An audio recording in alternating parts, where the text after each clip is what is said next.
Good morning, good evening, good night to wherever you are. Welcome back to Lana's Little Things with me, Dr. Lana, specialist gerontologist. So, welcome, older ones, family caregivers. You know, this channel where we talk about all things on living agelessly, bridging generational gaps, family caregiving, you know how that goes, entrepreneurship, and just life itself. This week, what I thought was something that has always been coming up, and it's going to be more and more. We're going to see it more and more. Older persons living in their homes. I think that's strange, yeah? But remember, many years ago, decades ago, even recently, persons who might be 70s, 80s, or older might be in a care facility more than likely. Or a few may be able to have family who can come by and support them.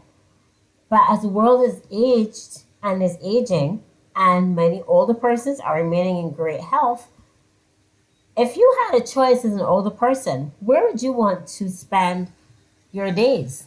In your home. You want to be home. You want to be in your familiar surroundings. Even if you're an empty nester and children are gone, even if you have just one caregiver or a helper or that friendly neighbor, you know, who you go everywhere with, or you just prefer to stay in your surroundings, you have a right to be able to. And more, it's recognized that what aging in place, which is actually the official term for older persons who have chosen for whatever reason to stay in their home, that is ideal. That is what we want. We want you to be in your familiar surroundings. We want you to be safe at home. And here's the key. As you get older, there are some considerations, I wouldn't say concerns, that you have to take into consideration when you are living at home, especially if you're alone, especially if you're female. Just consider that. So we're going to talk about the pros and the cons of aging in place. Now, bear in mind, just overall, remember, with any other house, any other person who lives at home, there are tasks to be done. A house will require attention, just as you require attention. So bear in mind there's housework to be done, cleaning of windows, cleaning doors, there's maintenance to be done, there's groceries to do, there are bills to be paid, there are places you have to go.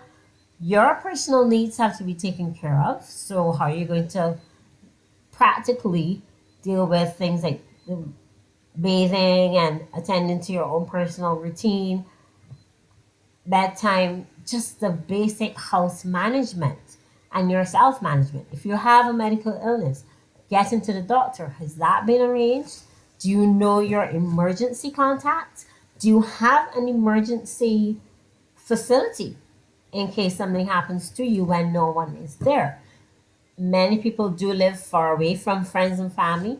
Some might live closer, some might live in high rise buildings, some may live in a cohousing unit, but it's isolated relatively. So think of all the things that have to be done and then consider, can I age in place? Can I stay at home?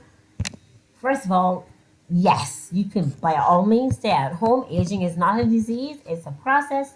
Once you're aware of your own process, let us talk about the pros and cons.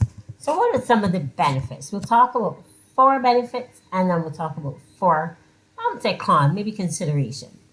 So, first of all, you're going to be able to preserve your independence. You are living at home. You're home. You know where everything is. You put everything there as you were making your home, raising your children, for those of you who did, taking care of the family, going to work, getting your chores done, just taking care of yourself, that routine. You've gotten used to your surroundings are familiar. You even know where the trees are, how the trees may have grown up as you were in the house. You have your pets. You want to stay with them. Many facilities do not allow pets, or even if they do, very small pet. I mean, suppose you have a bird and the place does not allow it. What are you going to do? You get to preserve your independence. Secondly, Living in a care facility is expensive, even if it is state funded or assisted, or you have lots of family who will, or your insurance covers it, or family members cover it, it is still very expensive. And some families have no choice, but it's very much more expensive. And it can run into the thousands depending on where you live to go to be taken care of in a care facility, a co-housing unit, a unit where there's persons like yourself, so there are dedicated areas. Some countries like Netherlands have that, but it's still going to cost. It comes at a cost. For when you've saved up for a long time, you don't want to just spend the money in paying just to be in someplace else, and takes over your that brings a concern that might be impractical. Aging in place, you're home. Those are the house is paid for, let's say. Everything else is just a matter of daily routine. Third benefit, it may provides consistency for you. Now you've lived in the house, you know where things, as we said, you know where things are, but you also know your neighborhood. You also know whom you can call, even if a neighborhood changes. You still have that group, the descendants of your peers. You might still have many of your peers who are also finding themselves as empty nesters or are nearby, and you can form your own unit. It's consistency, and that can be very helpful, especially if you're having cognitive impairment or starting to have early dementia. And it's just a matter of not only where my keys, but where am I? And that can create a little bit of confusion, especially in the evenings. So you want somewhere where know where where everybody knows your name. That song we'll call it. And the fourth benefit is all linked to that. You maintain your social networks. The saying, it takes a village to raise a child. Well, it takes a village to take care of an older person. And many times we've lost that village concept. But many people are recognizing, you know what? We really do need to regain that village mentality. And they're starting to. And so they're reaching out to older persons in a neighborhood, setting up community centers. Many places have just in their locale one person in the neighborhood where everyone may be able to meet once a week, once a month, just to interact. Might have a neighborhood chat, which is very safe, mind you, because it lets you know, it alerts you to what's happening in the neighborhood, and it also keeps you in touch. So you maintain your social networks. In a facility, it's basically who can come, who can't come, and how long can they stay. So that's really nice, right? That's wonderful. What about the cons? And there are cons to consider. Considerations. We want to say concerns. Aging will bring changes to bones, muscles. We know the aging process. Spoken about this before. From head to toe, your body is changing. It does change every 7 to 10 years. So be mindful that as you maintain your fitness level, you maintain your health, be mindful of hydration, be mindful of protein intake, be mindful of exercise, and even if you can't do as much as before, by all means maintain all of that so that you can maintain good health, reduce your risk of frailty, and reduce your risk of the first consideration, which is falls.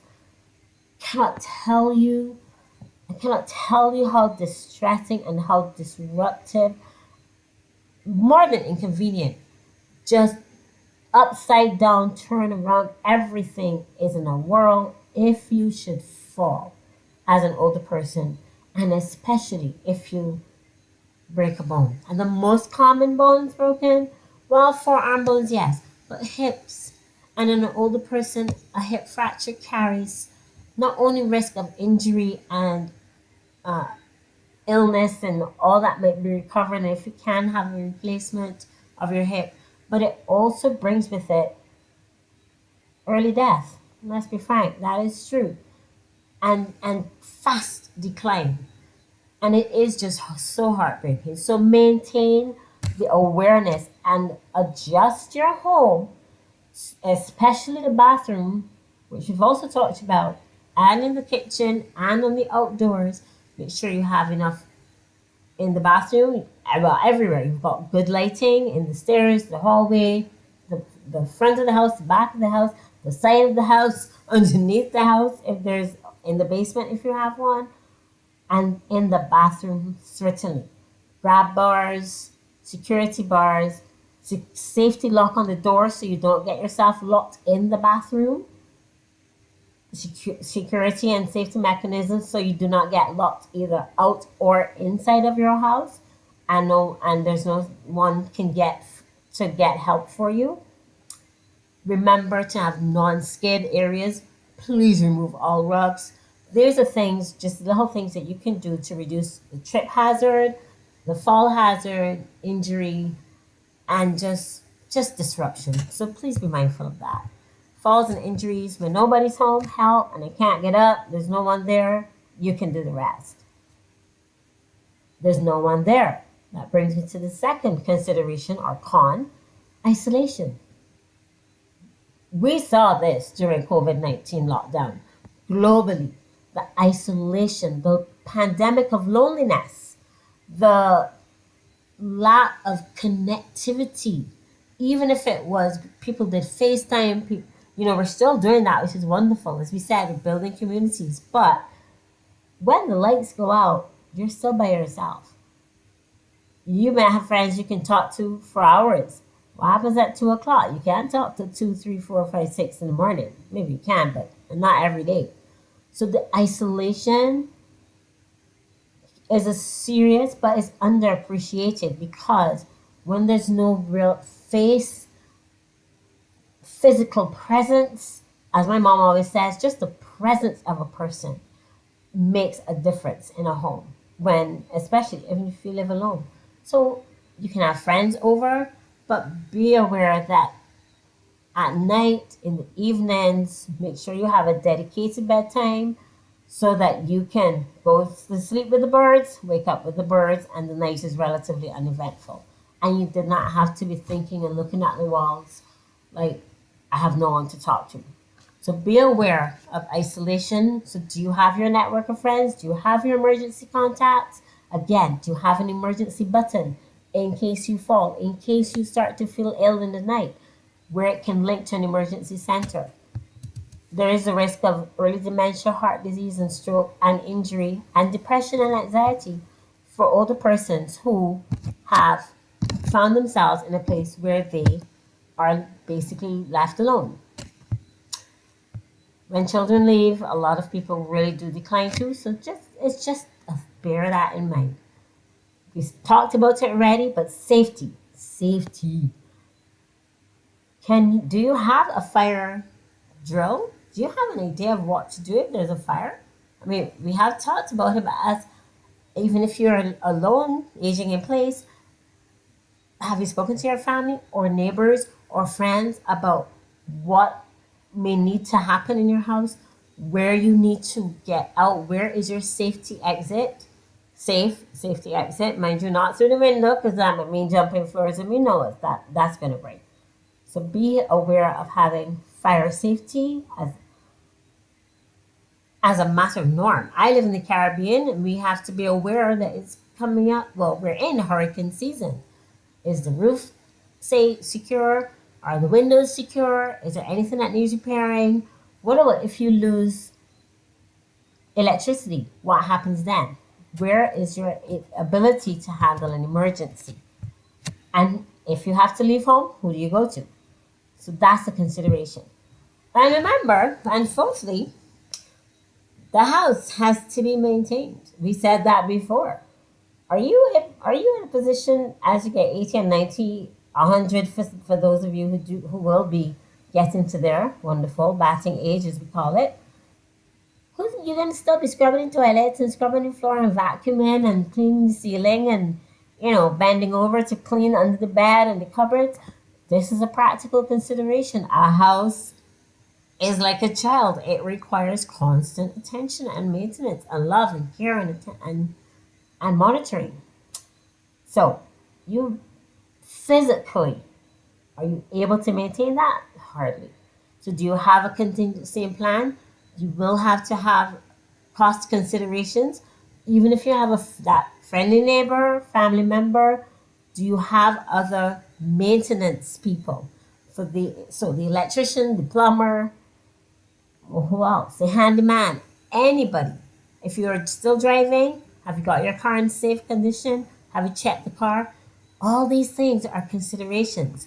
We want you to age in place. We want you to stay at home. We want you to be happy and healthy, aging like fine wine, and at home, in your own space. But there are those considerations. So I hope this was helpful. Remember to like, subscribe, press the notification bell for more content like this. We want all older persons to recognize aging as the process continues. Have a buddy team, have buddy system, have a friend. By all means, be independent, but by all means, maintain that level head that you'd have taught us or your following generation. Have that level head for the practicalities, the goodies, and the things to consider when you are aging in place, when you are remaining at home. And if you can, enjoy it. Make the adjustments as necessary. Make communication key. Make social networks a must. Stay safe. Eliminate falls. Maintain your good physical health. And just live life. Be grateful.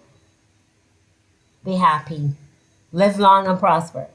From my heart to yours, Dr. Lana. If you have any questions, if you found living alone to be great or you have challenges, feel free to email me. Feel free to join my website, Lana's Little Things. I have courses for caregivers. Ask me any questions you'd like.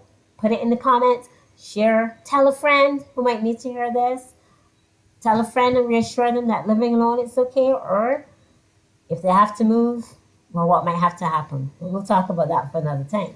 Until then, good morning, good evening, good night. From my heart to yours, Dr. Lana saying, age well, live long, live happy. Mwah.